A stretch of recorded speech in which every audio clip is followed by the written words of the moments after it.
Hello everyone. आज इस video में हम बहुत डिटेल में डिस्कस कर रहे हैं डॉक्ट्रिन ऑफ मेंस रिया को, जिसमें हम डॉक्ट्रिन ऑफ मेंस रिया के साथ साथ उसके फॉर्म्स और एक्सेप्शंस को भी देखेंगे। इस टॉपिक को हम एक पीडीएफ के थ्रू समझेंगे और अगर आपको भी ये पीडीएफ चाहिए तो डिस्क्रिप्शन बॉक्स में हमारे टेलीग्राम चैनल का लिंक है, जिसे आप ज्वाइन करके वहाँ से इस पीडीएफ को ले सकते हैं। तो सबसे पहले हम बात करते हैं मेंस रिया की। तो मेंस रिया एक लैटिन वर्ड है जिसका इंग्लिश मतलब है गिल्टी माइंड, और इसके लिए हिंदी में शब्द इस्तेमाल होता है दुराशय। क्रिमिनल लॉ का एक फंडामेंटल प्रिंसिपल है जो कहता है कि mayor act does not constitute crime unless it is done with a guilty intention. यानी सिर्फ एक कार्य अपराध नहीं होता जब तक वो आपराधिक मन या गलत मन के साथ ना किया जाए। और ये प्रिंसिपल एक लैटिन मैक्सिम पे बेस्ड है, जो मैक्सिम है एक्टस नॉन फेसिट्रियम निसी मेन सेट्रिया। इसका इंग्लिश ट्रांसलेशन है an act itself does not make guilty unless there is a guilty mind.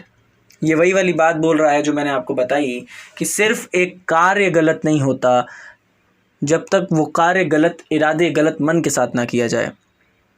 यानी कि अपराध साबित करने के लिए आपराधिक मन का होना बहुत आवश्यक है। मैं आपको और डिटेल में बताऊं तो क्रिमिनल लायबिलिटी को प्रूव करने के लिए दो कंडीशंस का सेटिस्फाई होना बहुत ज़रूरी है। यानी कि क्राइम को प्रूव करने के लिए दो कंडीशंस को सेटिस्फाई करना पड़ेगा। पहला है फिजिकल कंडीशन और दूसरा है मेंटल कंडीशन। फिजिकल कंडीशन है एन अनलॉफुल एक्ट और मेंटल कंडीशन है हमारा mens rea. An unlawful act का मतलब एक गैर कानूनी कार्य। अगर मैं एक लाइन में सम अप करूं तो अगर कोई व्यक्ति गलत मन के साथ मेंस रिया यानी गलत मन के साथ एक गैर कानूनी कार्य कर रहा है तो ये अपराध की कोटि में आएगा और वो व्यक्ति जिसने ये कार्य किया है उसके ऊपर क्रिमिनल लायबिलिटी इम्पोज की जा सकती है। और गैर कानूनी कार्य का मतलब क्या है? कोई ऐसी एक्टिविटी, कोई ऐसा कार्य जिसे किसी भी लॉ में, किसी कानून में अपराध बनाया गया है, किसी भी कानून में। जैसे हमारे पास में इंडियन पीनल कोड है या ऐसे कई सारे कानून हैं जिनमें बताया जाता है कि हाँ फलां काम करना अपराध है।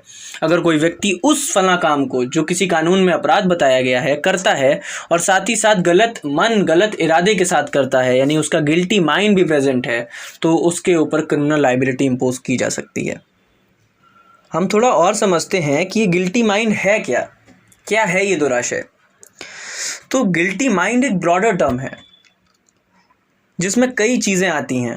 इंटेंशन भी आता है, नेग्लिजेंस भी आता है और नतीजे की जानकारी होना, नॉलेज ऑफ कॉन्सिक्वेंस भी आता है। मतलब अगर आप किसी कार्य को गलत इंटेंशन, गलत इरादे के साथ कर रहे हैं तो ये भी आपका गिल्टी माइंड हो सकता है। अगर आपने कोई लापरवाही कर दी जिसकी वजह से किसी को क्षति हो गई और वो अपराध की कोटि में आता था तो ये भी गिल्टी माइंड हो सकता है। और यदि आपको किसी नतीजे की जानकारी थी, आपको कॉन्सिक्वेंस की नॉलेज थी, मतलब आपको पता था कि आपके इस कार्य से किसी को क्षति हो सकती है और वो अपराध हो सकता है, फिर भी आपने उस कार्य को किया, तो ये भी आपके गिल्टी माइंड, आपके गलत मन को प्रूव कर सकता है। इसके ऊपर हम और डिटेल में भी चर्चा करेंगे। फिलहाल हम कुछ केसेस को रेफ़र करते हैं। तो Nathulal versus state of Madhya Pradesh में सुप्रीम कोर्ट ने ये ऑब्जर्व किया था कि एक क्रिमिनल ऑफेंस के लिए मेंस रिया का प्रेजेंट होना बहुत ज़रूरी है। Mains Riya is an essential ingredient of a criminal offence. और इंग्लैंड में मेंस रिया को रूल ऑफ कंस्ट्रक्शन की तरह अडॉप्ट किया गया, जिसे इंडिया में भी एक्सेप्ट किया गया। यानी कि जब किसी ऐसे स्टैट्यूटरी प्रोविज़न को, किसी ऐसे कानूनी प्रावधान को इंटरप्रेट किया जाएगा जो अपराध को बताता है, शॉर्ट में बोलूँ तो किसी क्रिमिनल लॉ को, किसी क्रिमिनल स्टैट्यूट को जब इंटरप्रेट किया जाएगा तो उसमें मेंस रिया को रूल ऑफ इंटरप्रिटेशन या रूल ऑफ कंस्ट्रक्शन की तरह यूज़ किया जाएगा।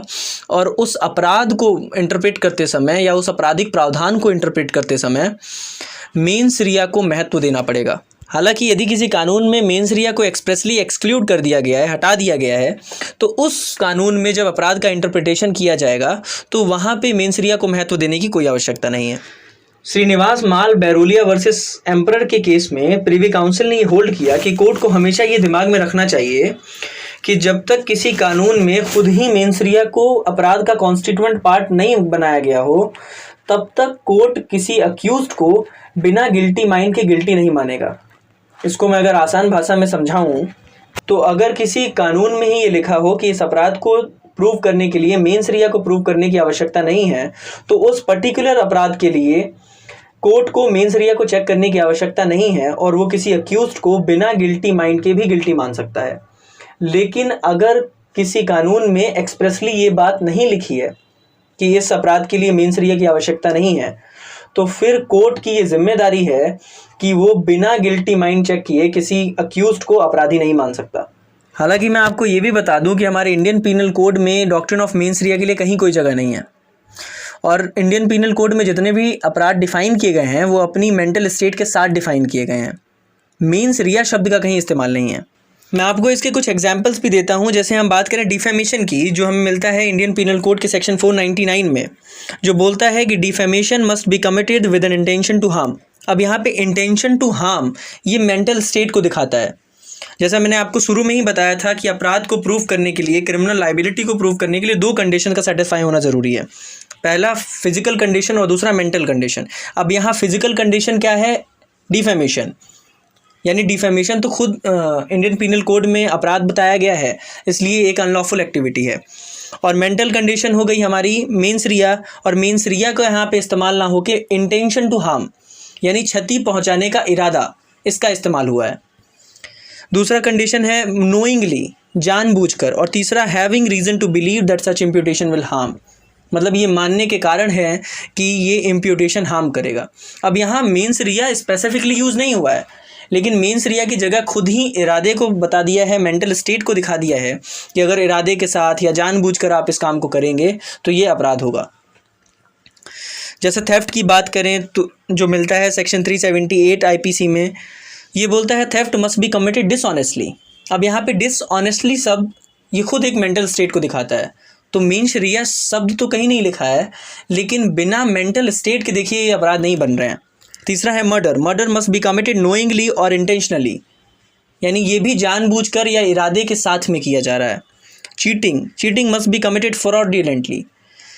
तो अपराध भले ही मेंस रिया शब्द का इन अपराधों में इस्तेमाल नहीं हो रहा है, लेकिन ये खुद ही अपराध मेंटल स्टेट को भी साथ में दे रहे हैं कि आप जानबूझ के कर रहे हो, गलत इरादे के साथ कर रहे हो, तो ये अपराध है।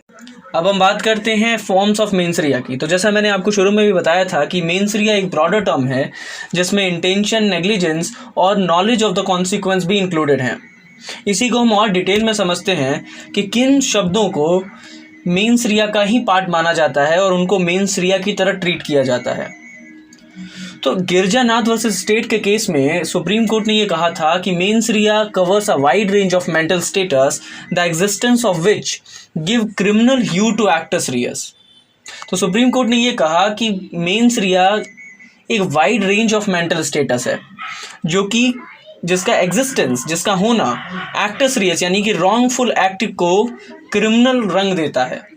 जैसा मैंने आपको पहले भी बताया था कि इंटेंशन, नेग्लिजेंस और नॉलेज ऑफ द कॉन्सिक्वेंस भी मेंस रिया का ही पार्ट है, और नॉलेज ऑफ द कॉन्सिक्वेंस को हम रेकलेसनेस के नाम से भी जानते हैं। आइए अब इन तीनों को हम एक एक करके समझते हैं डिटेल में। सबसे पहले बात करते हैं इंटेंशन की। तो इंटेंशन का मतलब एक ऐसा पर्पस है जिस पर्पस के लिए किसी काम को किया जा रहा है। और अब बहुत इंपॉर्टेंट बात मैं आपको बता रहा हूँ कि criminal intention does not mean only the specific intention but it also includes generic intention. यानी कि आप जिस काम को कर रहे हैं सिर्फ उसी के लिए आपकी इंटेंशन गलत हो ऐसा ज़रूरी नहीं है। आपकी अगर जेनरिक इंटेंशन भी गलत है तो वो मेंस रिया का पार्ट बन सकती है।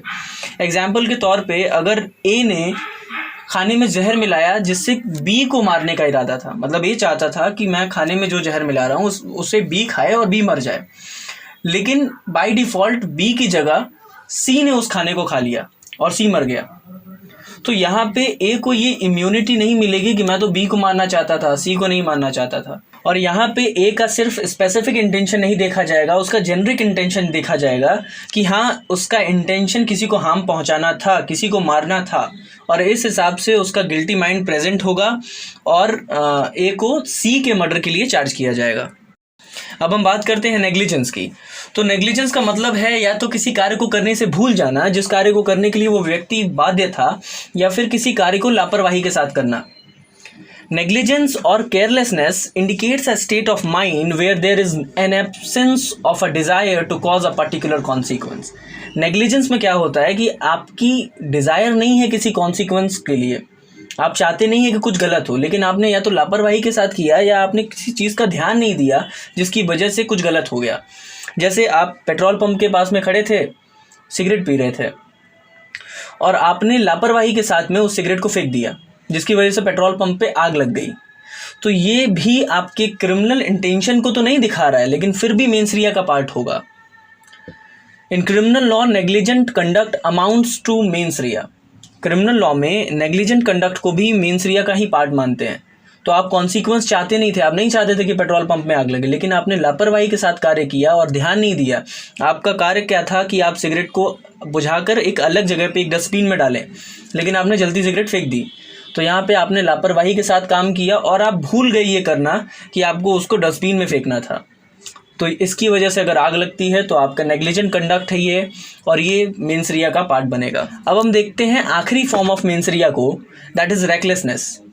तो रेकलेसनेस के बारे में मैंने आपको पहले भी बताया था कि knowledge of the consequence. Recklessness occurs when the doer does not desire the consequence but knows the possibility of the consequence and still takes the risk। मतलब व्यक्ति चाहता तो नहीं था कि कुछ गलत हो, लेकिन उसको पता था कि हाँ ऐसा करने से कुछ गलत हो जाएगा, और फिर भी वो ज़बरदस्ती रिस्क ले लेता है। तो ये यहाँ पर भी उसका मेंस रिया प्रेजेंट मानेंगे। भले वो उसकी इंटेंशन बहुत गलत नहीं है, वो चाहता नहीं है कुछ गलत हो, लेकिन वो जानता है कि गलत हो सकता है और फिर भी वो ज़बरदस्ती रिस्क ले रहा है। एग्जाम्पल के लिए मैं आपको बताऊं तो सेक्शन 280 ऑफ आईपीसी में हमें रैश ड्राइविंग मिलता है। मतलब अगर किसी रोड पे एक लिमिट तय कर दी गई है कि आपको इस रोड पे 60 की स्पीड में ही गाड़ी चलानी है, इससे ऊपर नहीं जाना है, लेकिन एक व्यक्ति ज़बरदस्ती 100 की स्पीड में गाड़ी चला रहा है, तो उसको पता है कि अगर ठुक गए तो 100 की स्पीड में अगर किसी के साथ ठुके तो वो व्यक्ति की जान भी जा सकती है, लेकिन फिर भी वो स्पीड 100 पे चला रहा है और रिस्क ले रहा है।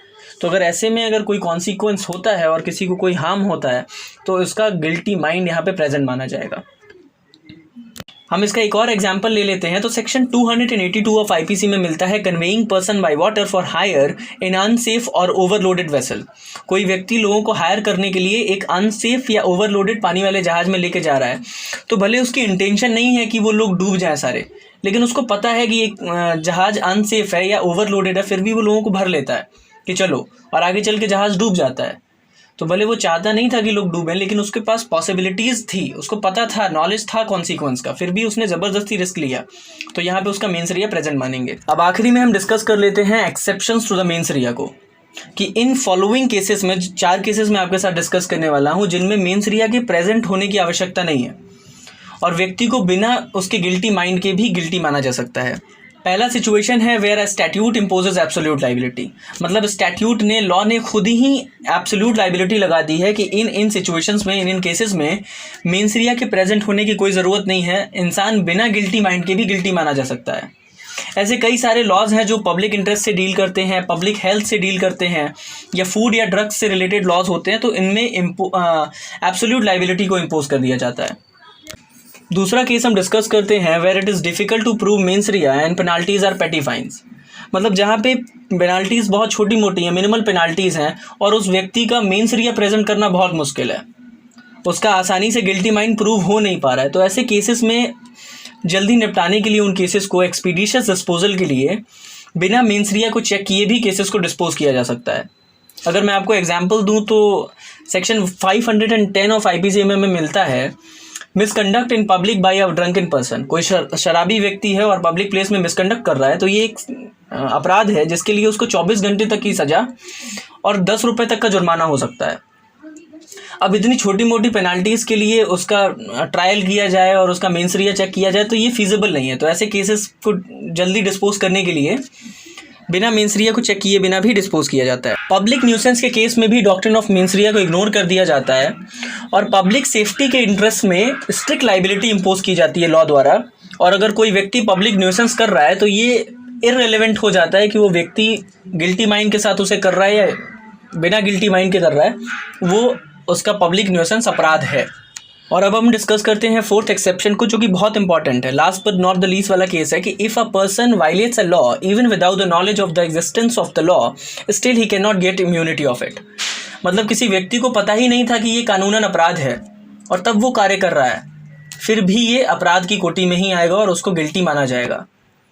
एग्जाम्पल के लिए अगर कोई विदेश का व्यक्ति है और वो भारत में आता है और कुछ काम करता है जो विदेश में जिस देश से वो आया है वहाँ पे तो अपराध नहीं था, लेकिन भारत में अपराध था, तो इस सिचुएशन में वो ये डिफेंस नहीं दे सकता है कि माय लॉर्ड मुझे तो पता ही नहीं था, हमारे यहाँ तो ये अपराध नहीं होता है, फिर भी उसको अपराधी माना जाएगा, गिल्टी माना जाएगा। और ये प्रिंसिपल बेस्ड है एक लैटिन मैक्सिम पे जो बोलता है इग्नोरेंसिया ज्यूरिस नॉन एक्सक्यूजेट, जिसका इंग्लिश मतलब है ignorance of law is no excuse.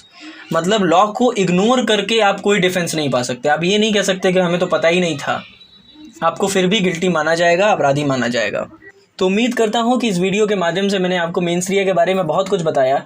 आगे भी हमारे चैनल के साथ जुड़े रहें, आप तक और वीडियोस हम पहुँचाते रहेंगे। मिलते हैं किसी और वीडियो में किसी और टॉपिक के साथ। टिल देन बाय बाय, जय हिंद।